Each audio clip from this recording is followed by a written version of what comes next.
All right, welcome back to round 5 of Good Games PTQ Fate Reforged in sunny Melbourne. I'm your host, Samuel Loy, with my other host, Daniel Unwin. G'day. All right, so we've got a pretty good feature match up for you, actually, this round. We've got Known Druid and powerful wizard Wolfie Horrig playing against Simon Harnden. So this is a now Melbourne resident who spent most of his early days playing Magic in New Zealand. Yeah, ex-Kiwi. Yeah, he's been to a couple of Pro Tours. You all know Wolfie out there. If you don't, you should. We introduced him earlier, but we weren't actually lucky enough to feature his match because he's one of the fastest players in the world. We'll put it that way. He's very quick. Yeah. So we're going to have this primary feature now, and we might have time to do a second if he's playing at his regular speed. All right. If we can just catch to the feature match now, that'd be great. And we'll see the players setting up. Wolfie Horrig on your right, Simon Harden on your left. Simon is what I would call a limited specialist. Yeah, he's played a lot of limited. He's done very well at it in the past. He plays really solidly. He hasn't actually done that much prep in this format. We did a couple of drafts together yesterday and earlier in the week. But, due to other life commitments, he doesn't feel as prepared as he usually is for a limited tournament. But Once again, limited skills are pretty sort of universal. You just need to learn the cards and learn what's important, and you can use your Magic skills from there. Yep, these are both players that I would happily play in my stead. Have happily played in my stead if I was playing for money or anything like that. Absolutely. Like these guys are both. Not that we can, do that in Magic. We don't condone that. But if we could pick a horse, it'd be, I would rank these both in, the top 5 for this day. I think. Absolutely. And just a clarification, those names are around the wrong way. Simon Harden's on your right, Wolfie is on your left. So yeah, we've got both players at 4-0, so looking to go really deep in this tournament at this point. Round 5 is sort of when the field starts to separate. Both these players are both good and both have, it seems, workable pools. It seems to be a really good thing about this limited format is that because you can play colours, because there's enough deck building decisions, the good players should sort of do better than average. Yep, and there's a lot of onboard decisions and stuff like that, so you get that right density of decisions that successful players tend to like a lot. So, okay, we see a genuinely good 2-drop from Wilfred on Enoch Bonkin, which is a 2-drop 2/1 that can outlast for 1 and a white, and every creature on the battlefield gets first strike if it has a +1/+1 counter. That Wilfred controls. Wilfie controls, of course. Yeah. So he's happy to attack it into the morph here, and Simon is not happy to trade. So it could have been a Feat of Resistance, could be that he's just happy to trade there. And he's got his own morph. Yeah, I think Simon was correct not to block there. Oh, and an Arc Lightning for the major blowouts. That's incredible. There's not that many 1 toughness creatures in this format, and being able to snag one, let alone on turn 3, is 2 for 1 on turn 3 is quite really welcome. Good. All right, see Simon hit his 4th land drop, and pass back to Wolfie. Okay, so his third color is now online, and he doesn't have a play. So this could possibly mean a kill shot. This is a pretty good representation of a kill shot, but it's possible he just doesn't have it either. So. Yeah. Wolfie still has plenty of cards in hand, and Simon happy to trade if he has it, and hit him if he doesn't. All right. Okay, Opulent Palace from Simon. It's a couple of tri-lands already, and all 5 colors of mana there and ready, and a couple of morphs. So Simon definitely wrapping the 5-color build here. Wolfie looking like he might be on a more traditional 2 or 3 color. Yep, it's entirely possible that Simon's not in all 5 colors because you'll play those tri-lands even if you only get 2 of the colors. But absolutely, he's got the representation here, and that's really important with 2 morphs on board. 2 morphs, 6 mana, literally anything could go on here. And I think Wolfie is very comfortable not to block. Yep, I think that's very fair. So rather than turn them face up, and they might not even be wanting to be turned up face up, Simon is happy to just add a 3rd and pass with 3 mana up. Again, we're seeing the numbered morph tokens here. Wolfie should actually be using a number 2 morph token on his morph on the board, but both players know what's going on, so I'm sure that's fine. Yeah, the most important thing with the numbering is to know which one of the morphs in play got there first. While there was the Monastery Flock, I think that's probably okay. All right, so Rattleclaw Mystic. It's a green card, but you don't need green mana for pretty much any part of it. So it adds an extra mana to the mana pool, so gets him to 4 mana for his Enoch Bonkin coming back, and gains another life from his Rugged Highlands hitting the board. So that was a pretty decent turn for Wolfie there. He's got his 4 color of mana, so he's at least splashing something, despite having just islands and plains. He could be 5 color. We just haven't seen the 5th color yet. Yeah, the splashes can go pretty deep in this format. So yeah, and the Rattleclaw Mystics are also a pretty decent supporter of splashes. You can play it as a morph, you can turn off the colors, and then you've got access to 3 colors of mana off it. Absolutely, it's a good blue-red card. even if you're actually not playing green. Yeah. So, again, representing feeder resistance here. And Simon, it seems, would just prefer to make sure he gets his 3 damage in and not get blown out by that. Yeah, he's not really willing to attack with his other morphs and create sort of decisions for Wolfie there because his turn's pretty solid as it is. So Hoarding Outburst, this is a card that doesn't look that impressive, but is really impressive when combined with certain other cards in the format. Yeah, so it's a an okay uncommon in this limited format. It's been quite good and constructed, but as a limited card, it goes up and down in value, really depending on what's around it. Yeah. So cards like Rush of Battle, which give all your creatures +2/+1 and any warriors lifelink, and Trumpet Blast, which I'm sure you know what Trumpet Blast does. It's been around forever. Around forever. Literally forever. And they both will pump your team, and having 3 creatures in one spell really becomes quite a backbreaking thing that you can do. Yeah, so being able to turn your 3 1/1s into 9 power is pretty amazing, and it's almost a combo kill, really. Absolutely. Especially when you can combine a couple of them and turn them into 15 power. It's just like suddenly just out of nowhere. Yeah, and that's an archetype you quite often see in these sealed decks, that if you're short of a bunch of playables, you can often look and see how many token producers that you have and how many team pumps that you have, and sometimes that'll get you there as well. So we see Simon here just attacking with 1 morph, so I assume it's one of the good ones, and he's 3/2 unblockable. And Wolfie's got quite a few decisions here. Like, that morph could be a 6/7, it could be a 5/5 trample, it could be a... And it could also be any of the rares. This could equally be a Sagu Mauler. And it looks like we're seeing a 5-mana morph here, which might make it a Snowhorn Patrol, I think it's called. Snowhorn. It's a Glacial Stalker. So that's just a vanilla 4/5 in blue. Still one of the stronger morphs in the format. Yeah, it's a good size. It's easy to flip up. So Wolfie blocking there sort of tells me that he probably has a trick of some sort. Although he's on 12, so he's maybe not willing to just let it through. So okay, so now we do see the kill shot. The fact that isn't destroying the unblockable guy seems like something that he's not that happy with, but. Once again, it's a bit of a tempo turnaround though. Like Simon's had to spend his whole turn not adding to the board, paying 5 mana to flip up a card that Wolfie gets to exchange for a 3-mana removal spell, but only 3 mana. Yeah, Simon was a long way ahead on the board, and now he's still ahead, but he's not ahead by as far. Wolfie slowly trying to get back into this game. Okay, so we see him outlasting. Finally outlasting, which is going to provide some insurance against all those goblin tokens. Yeah, once that guy outlasts once, it becomes a really good card. Like 3 power and first strike in this format is really impressive. It holds off a lot of the format. Before you outlast, it really doesn't do anything. Yeah. It's still one of the premium commons. Yep. And it also turns on a bunch of the tricks. So Dragon Scale Boon, Feeder Resistance on any of these creatures here will not only grant them the counters, but it will also grant them first strike. Yeah, which is both being an instant, that could create a really good blowout. So once again, the morph comes in. It was interesting that Simon didn't shit with both. I guess in that last turn, he would have expected Wolfie to block both, and he was only able to turn one face up. So now the other one's coming in, and trying to leverage those powerful spells again into a board of not that much power from Wolfie. So. So Wolfie now, without the kill shot, has to think seriously about how he blocks this. He's willing to just chuck away his Radical Mystic to see what that morph is. Yep.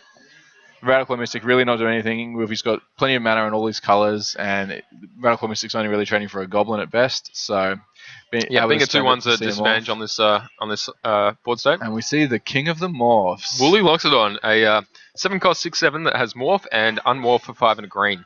So morphs for 6, which is a little more expensive than the rest of the cycle. Yeah. The fact that it's a 6/7 means it's really big. Like, it's unanswered. This guy can really take over a board. There isn't a common with 7 power, and there isn't a common with 7 toughness. Exactly. Other than it, so it's just absolutely the biggest creature on the board.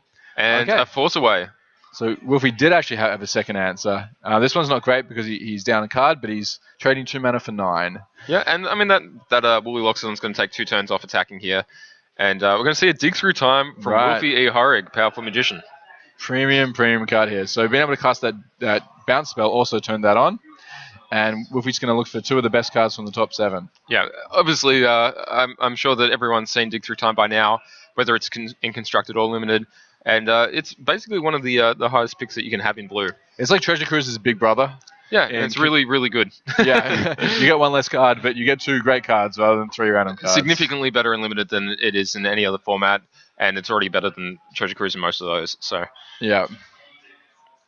Hopefully he's found hopefully for him he's found an answer for that Mystic of the Hidden Way. Manus So- Rider, also a welcome addition to the board. Another good rare, another staple of Constructed, and that allows Wilfie to actually turn this board around. The tempo we got earlier, it can now be leveraged because he's got a bunch of creatures that are able to attack. So Yep. he's happy to trade that Radical Mystic for a Goblin, and possibly his 3/2 for another 2 Goblins. But that's the best block Simon has, and Wilfie still gets 6 damage in. Yeah, he's crashing in for 11 points of damage right here. These Goblin tokens almost lethal on the backswing here, but I think Simon's just decided that he wants to get there with the Mystic. Yeah, and Simon knows that Wilfie took 2 cards off that dig, so the chance that Wilfie's just got a couple of lands in hand is really low, especially given that attack. And yeah, he doesn't even have quite lethal because Manus Rider has Vigilance. So I think this is the correct block. Like Simon's still got Wilfie dead in 2 turns with his unblockable creature, and he doesn't want to get Wilfie in the position where he can race any better than this. Yeah, and he's already seen quite a lot of removal out of Wolfie's deck. Like he's seen a Force Away, he's seen a Kill Shot, and I think at this point you can sort of put your eggs in one basket. Like it's not a position that you want to be in, but like sometimes you're just going to have to. Yeah, I mean, and this Mystic of the Hidden Way is going to get there first. The Goblins are bad eggs. They're bad not eggs, really adding much to your basket. Yep. So it's interesting that Wilfie chose to tap his green source instead of his red-white dual land, which sort of says I don't have a green spell. Yeah, I think that's what I would call a misplay. It's simply from representations. And it can be that he's playing so quickly that he could make that mistake, and you could also see it as really not an important differentiation, but still a thing. Yeah, it's just one of those minor things that potentially give Simon information. Like when Simon's thinking about that block, he's not thinking about Wilfie playing a green card at all. Yeah, Simon's still sitting there with the full grip as well, which is worth mentioning. So one of those is Big Daddy 6/7, and I think he just drew a Bloodfire Expert this turn, judging by what I can see of the art, but it's a little hard to tell. All right. So if Simon has some good additions to this board, he's way ahead in the race. Like he's got Wilfie dead next turn. He just needs to not die and not have his 3/2 die. Yeah, I think at this point it's becoming, quite clear that he doesn't actually have a removal spell for this Mystic. So yeah. Let's see what Wilfie can do to get back in here. Yeah, he pretty much needs to kill Simon or find a removal spell. Or Just Go Charm will do a lot here. Ash Cloud Phoenix. Okay. So that must have been his draw this turn. This is a really cool card from design perspective because it's a morph that's worse to play as a morph. That's very rarely been the case in Magic. So it's a 4/1 flyer that when it dies, you turn it to the battlefield face down. Yep.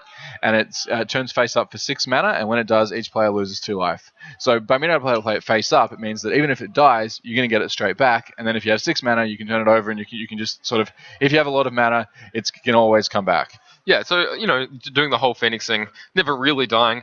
At the same time, being a 4/1 flyer is just really valuable, Oh, absolutely. It's a 4 mana, 4 power flying is a good place to be in Magic. The fact that you get card advantage out of it as well is probably... Is it a Mythic?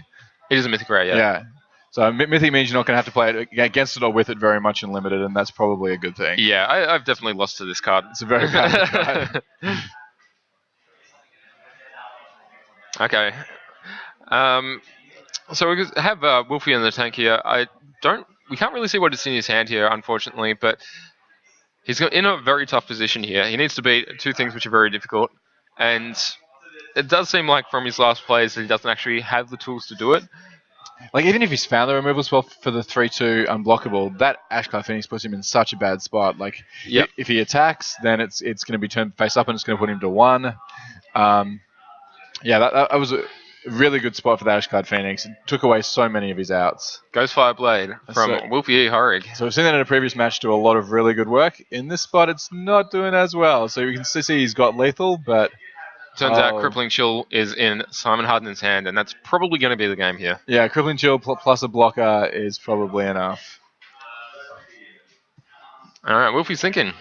So we're just getting some correspondence that Oliver Ox is up 1 game to 0 in our backup feature match against Kyle Lair. Both of those players on 4-0 and on table 1.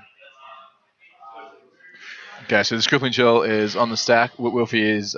My assumption is that Wolfie's got some options. He's not one to think over choices he doesn't have. He generally packs those cards up as quickly as he plays. Yeah.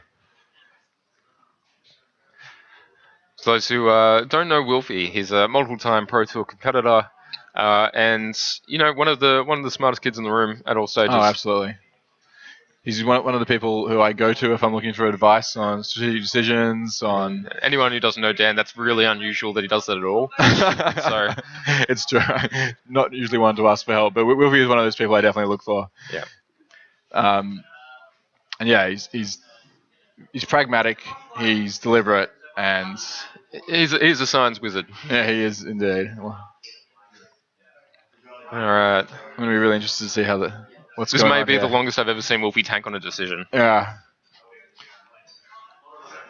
So crippling chill. Anyone who doesn't know, a tap target creature. It doesn't untap during its opponent's next turn and draw a card. First appeared in Avacyn Restored and reprinted here to the chagrin of druids everywhere. It's a lot worse here because it costs 3, and there are so many 3 mana plays in this format. Okay, so we see Mantis trade with the Ashclad Phoenix, who comes back as a morphed creature. Simon drops to 7. And Wilfred passes the turn. So there's 2 lethal creatures for Simon. And okay, he's packing up his cards. Yep, and both players are notably flipping up their morphed creatures here.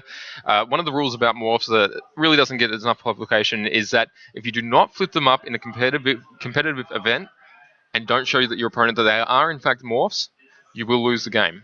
Yep. So because you can play any card face down, yep, you need to show at the end of the game that you didn't. So we actually saw a feat of resistance in Wilfie's hand at the end of that game. So he did have it the entire time. So that's what he was spending so much time with that decision was, do I show this feat to you even though I'm dead? Yep. And because it was the unblockable guy, he can turn it up, it can do 6 power. He was one short of killing Simon, even despite the crippling chill. Very close game there, as it turns out. And we see Simon just get there, you know. Yeah, that was a really close finish. The 3-2 unblockable, just showing that if you've got an equal board and you've got some tempo plays, it can just chip away at that life total. The card's very good. It's one of the better commons in the set, one of the more powerful morphs, and the fact that it morphs up for only 3 mana rather than the usual 4, 5, or 6 that we're expecting out of the more powerful spells, way to break parity. Yeah, absolutely. Like, you're still spending 6 mana to get a 3-2 unblockable, but that's a pretty good deal when people are averagely spending 8 mana for similar things, and it's also you don't have to do it. Yep. You don't ever have to pay that 6. It's an option that you can take advantage of at your own leisure, and once the board is all stalled out, and at that point it's pretty cheap, and you can probably do something else that turn as well. I mean, most removal does kill it, but that's okay. Yeah, it does for removal, like many things. And a lot of the time, you're going to play it as an early morph or a later morph and whatever, and that might kill your other morphs, and it's going to turn face up when the 3 mana is okay for you. Yep. And it's something we've got to answer. So. All right, so we see both players still shuffling up there, and as we see Carl on our right and all the rocks on the left playing their match, so adjusting life totals and such. Seems like they're deep in game 2. Yeah, Carl recently top 9'd GP Sydney, which is a limited GP. He's a player that doesn't normally play that many competitive events, but it just turns out that he's really good. Yeah, and this is something in Melbourne we knew. Like, he plays a lot of events down here, and we all absolutely respect his play skill. He's probably one of the best Highlander players in the country. Like, that's Australian 7-point Highlander, Australian singleton, and there can be only one. So yeah, he's up there with that, and his sort of choice not to play a lot of Constructor Magic was based on other reasons than him not being good enough. So he's absolutely good enough, and it was great to see him do well at a GP. All right, so both players starting off here. Wolfie on a single color of mana, perhaps representing the fact that he doesn't have another one in hand. Simon also missing 2 colors of mana. Yes. So yeah, we see 3 islands and a morph. This is the great thing about morph, even if that's not... Oh, is that a white-green tap land in his hand? It's hard to tell. Yeah, Wolfie's flicking them... Suffering from what's known as Brian Kibler disease and flipping his cards around very, very quickly. Just making it a little bit more challenging for us at home to keep on what's going. So it definitely does have other colors of mana going on there. There's the planes in there. So Simon choosing not to trade morphs at this point. So we'll be playing a bit of mind games by the look of this. Yeah. Yeah, it's interesting. So he's got a plains. I don't know if he's got another land as well. Simon tapping 2 mana for Highland game. So the thing about the 2 drops in this format is they're generally 1 toughness, and you can trade them for a morph some of the time. The 2-drops are all over the field as far as card value is concerned. Yeah. In draft, they're a lot better. You can't not have 2-drops if your opponent starts their game on turn 2 and you start yours on turn Especially 3. if you're on the draw. That's such a tempo format that you can't really get away with that. But in this format of sealed, it's, I don't know, they're such bad top decks, and it really matters. Your card quality is really important. Yeah, and if you don't have them on turn 2, they're just awful. The second your opponent has 5 mana, your morphs are going to beat a 2-1 like all the time. Yeah. So Grim Horror Specs, which is a rare for Simon, which is just morphed up for 1 black, saying that if we trade, I'm going to gain 2 life and draw a card out of this. So Horror Specs is a 3/2, which says when another creature you control dies, another non-token creature that you control dies, you may draw a card. And Wolfie, saying, hey, maybe we can both have a card out of this one. Yeah, so Wolfie returning his Rattleclaw Mystic, which is the morph that died, to the battlefield. With there being not many great 2-drops, that 4-drop that returns a 2-drop is just okay. It's a card that you'd expect to be really high value because it is a 2-for-1, and it is really high value. I haven't really liked it so much in sealed. It's really high value if you have enough. It's just not that common that you will. Yeah, it's really good with red cards typically, and I can never really fault anyone for playing it, but I'm not as excited about it here as I normally am. No, not at all. All right, so force away on the Grim Haruspecs, allowing Wolfie to have a normal trade here for Mystic of the Hidden Way. Yeah, so despite Force Away being card disadvantage, he sort of got parity there because Simon was going to draw a card otherwise. Yep. And he got some tempo. Also bought some tempo. Because he's now 3 creatures to 0. Yep, Simon on 14, 3 creatures on the board to nothing on Wolfie's side. Well, that will generally stabilize you pretty well. Ashcloud Phoenix proving that R&D was right, and it should be a fucking mythic. Just on time. It's a very, very good play in this scenario. Wolfie needs to find a morph with more than 4 toughness. Yeah. It's a difficult card to beat. Of course, Simon doesn't actually have his 6 mana at the moment, so once it's flipped down, there's no guarantee that he can flip it back up until the later game. And one of the benefits of a morph, your opponent not knowing what it is, not so much the case when they know it's an Ashcloud Phoenix. Yes, you get to know which morph the Ashcloud Phoenix is. It is noted on that card. I wouldn't be surprised to see it block the Rattleclaw Mystic here, but he's instead chosen to block morph number 2. Wolfie checking what it is and making a decision based on what he wants to do. Yeah, not at all surprised to see a Feeder Resistance here. So it probably means that he's also got a follow-up morph. Yeah, so Ashcloud Phoenix comes back. Simon drops to 10. Wolfie's got 7 power, but he's firmly ahead on the board at the moment. Simon with an absolute grip of cards in 5 colors. Yeah. So Wolfie just didn't have a morph. So if one of those morphs is the unblockable 3/2, that could be getting flipped up at the end of Simon's turn. Yeah, I wouldn't be surprised. Okay, so we see a Bring Low from Simon, a spell that does 3 damage, but 5 if it has a +1/+1 counter. And it's doing 5. Oh my goodness. It's a Mystic Weaver. Mystic Weaver flips up for 3. It's a 3/1 flyer, but it gives a target creature hexproof when it flips up. So totally undoing all the work that was done there and sticking around with a +1/+1 counter on it. As a 4-power flyer. Yep. So that was a genuinely impressive turn of events for Wilfred. And a Mantis Rider as well. So far ahead. He's smashing Simon to 7 damage down to 3. Simon's still mana off turning up the... And here we see that last morph a little bit off screen, but probably not that relevant. I think we'll see a concession this time. Not going to be in play for that long. Other than Plains and Hostilities, I really can't see Simon getting out of this. All right. So there we go. Simon showing us his morph despite us knowing what it is. Good. Wolfie Horror flipping both his morphs up. So we see Monastery Flock and... Was it another Monastery Flock? And something off screen. It's hard to tell. It only really matters that Simon sees them though. So. Yeah, that is true. All right. So matches even up at 1-1. Yeah, so we saw some really impressive plays for Wilfred there at the end of that game. The Feeder Resistance, being able to trade for the first half of the Phoenix and get a counter, and then the morph, like the uncommon morph giving hexproof is like... That's one all of the blowouts. One of the legitimate blowout morphs. It's still only trades for a morph because it's got 1 toughness, but it's a blowout against so many of the removal spells. Yeah, of course, evasion's very important in morph formats. Most people have a very similar board at most stages of the game, so being able to ensure that you get your damage through and you actually clock your opponent is of a really high value.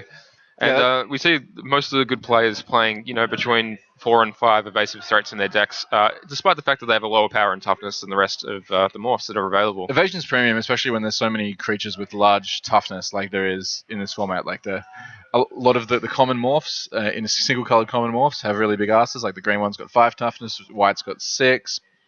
The blue one's got 5. So the board can sort of fill up with sort of...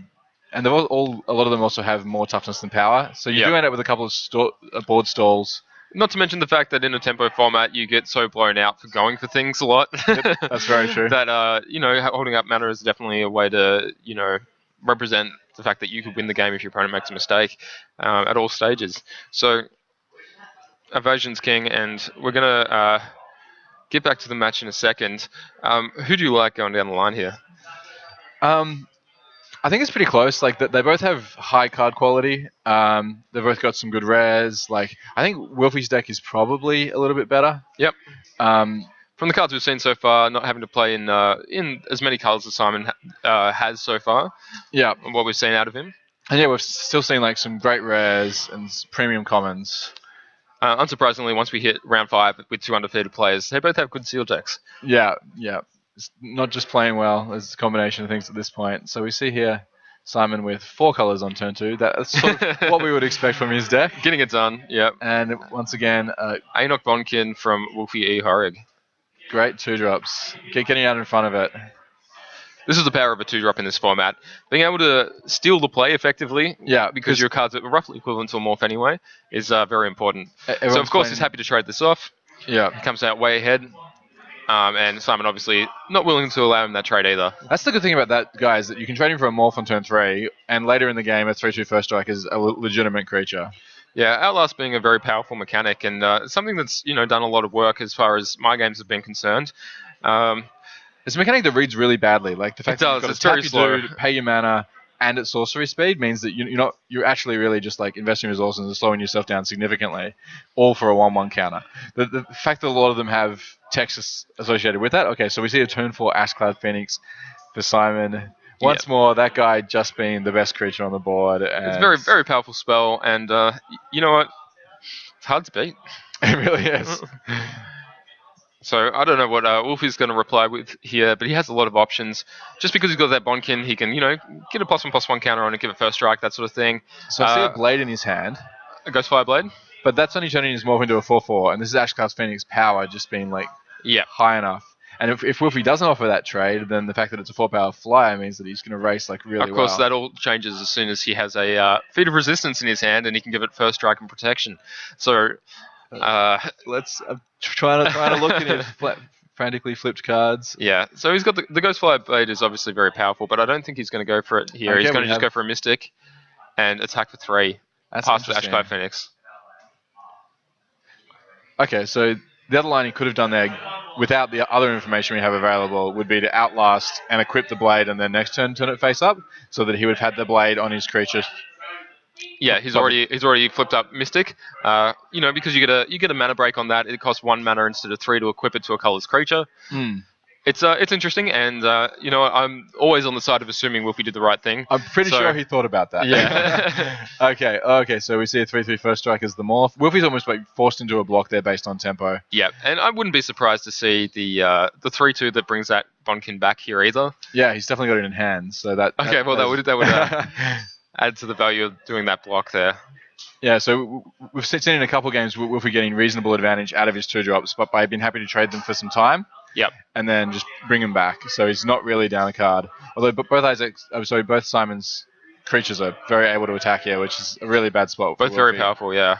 So Wolfie's going to drop to 8 from this attack, and he's getting in there for 7 is what Simon's doing right now.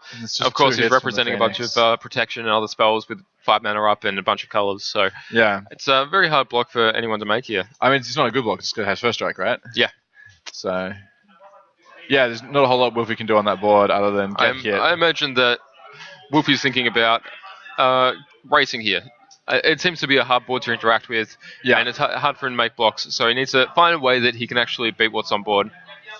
Okay, and we just see a chump block. So chump block as part of the race, so he only takes 4 this turn instead of 7. That's one of the power of Ashcloud Phoenix being a 4-power flyer, is its attrition plus aggressively costed.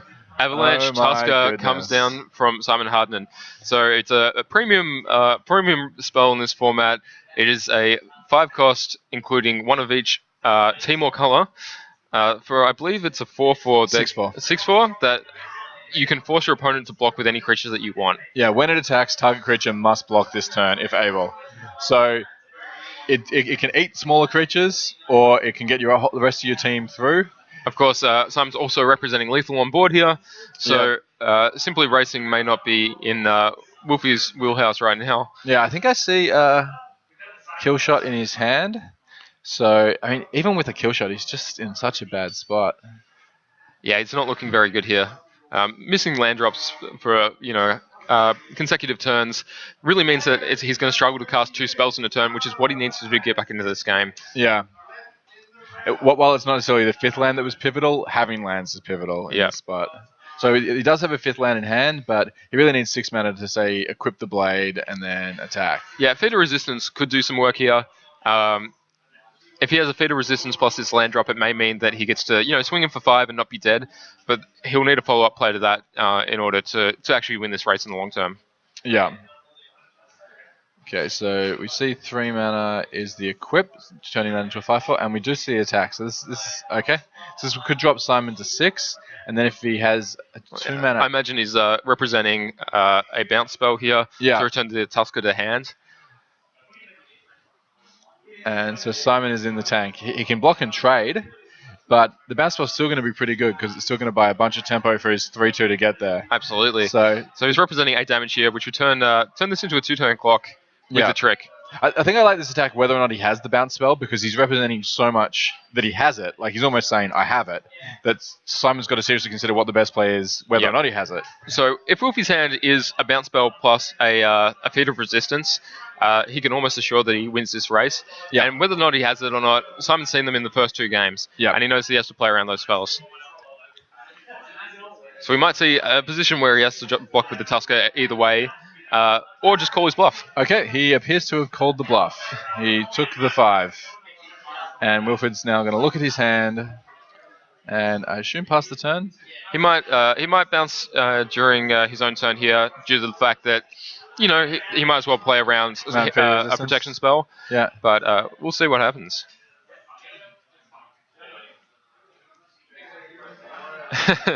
An interesting race again. So, Simon on a measly 6 life. So we've just heard from commentary that the other match has actually finished. So this one going to game 3. Wilfie actually spending a little bit of time on some of the decisions. Has unusual for him, but there we go. Thwart our prediction that we would see 2 matches this round. Yeah. So Oliver Rocks managed to get there against Carl Air on table 1. Oliver going to 5-0 in a very good position to make top 8, and Carl going to X1. Still not too in a bad. Reasonable spot. Yeah. He does have the bounce spell. So, got the bounce spell. Wolfie's going to drop to 4, but he also gets to loot off that because he has a creature which activates the Ferocious. And I believe he's drawn a dig through time, which he has discarded. Okay. So Wolfie now looking for a way to get it 1 extra damage. He can move the blade over and do 5 unblockable, but he needs the 1 extra damage to kill Simon. Oh, now he needs 2 extra, so that pretty much means getting his other creature through. And a Hoarding Outburst. 3 red creatures, so Feeder Resistance is still going to do it. And if he's got I believe this is all over if he's got a tap spell here. And he just drew a Feeder Resistance. All right, look, it looks like he's going to have to go for it. Pro red. An attack with the timely Horde Mate. He can actually win through the pumps, through the tap spell if he goes to combat attacks and before blockers gives it pro red. Yep, he can do that. So by going to combat, you would assume Simon would cast it if he has it. Yeah. So he'll probably move to the beginning of combat step to put the onus on Simon. So he's just done that play, attack, and gives then it pro red. Defeat. And this could be it. Looks like he's found a way through. Congratulations, Wolfie Horrig. Yeah, congrats. That was an amazing comeback. He was a long way behind for a bunch of those turns, but the combination of spells and cheap spells really proving how much work the 2-mana spells can do in this format. Yeah, absolutely. Even if they do look pretty unimpressive compared to the other stuff you can do. Yeah, he was a long way down on lands and a long way down on mana and a long way down on the board. Ashclad Phoenix just representing this inevitable clock. And managed to find a way welcome back to it. the booth, guys. Samuel here with Daniel Unwin at Good Games presents Pro Tour Reforged PTQ 2014 and Team Championship weekend. Yeah, you've just seen a great round 5, so we've got 3 more rounds of the Swiss and then a top 8 after a draft. So from here, we're going to be looking for a couple more undefeated matches to show you in the future rounds. Yeah, we'll try and get an undefeated one in for this round, and after that, we're going to have to start doing some tiebreaker maths, and then things might get a little bit complicated. We're going to be choosing matches based on matches that are going to be played. Yeah, actually getting played. Matches that are going to matter for the top 8. So we've just seen another fantastic match of Magic. We've seen every match going to game 3. We've seen a lot of really good plays. We've seen some great players doing really well. Lots of options, lots of things being represented, whether they have them or not, and, morphs being really gas. Yeah, so it's good that we've been able to show you some really good Magic, and we hope to be able to do that for you in the rounds coming up. So all right, we'll see you next round, guys. 6. Cheers.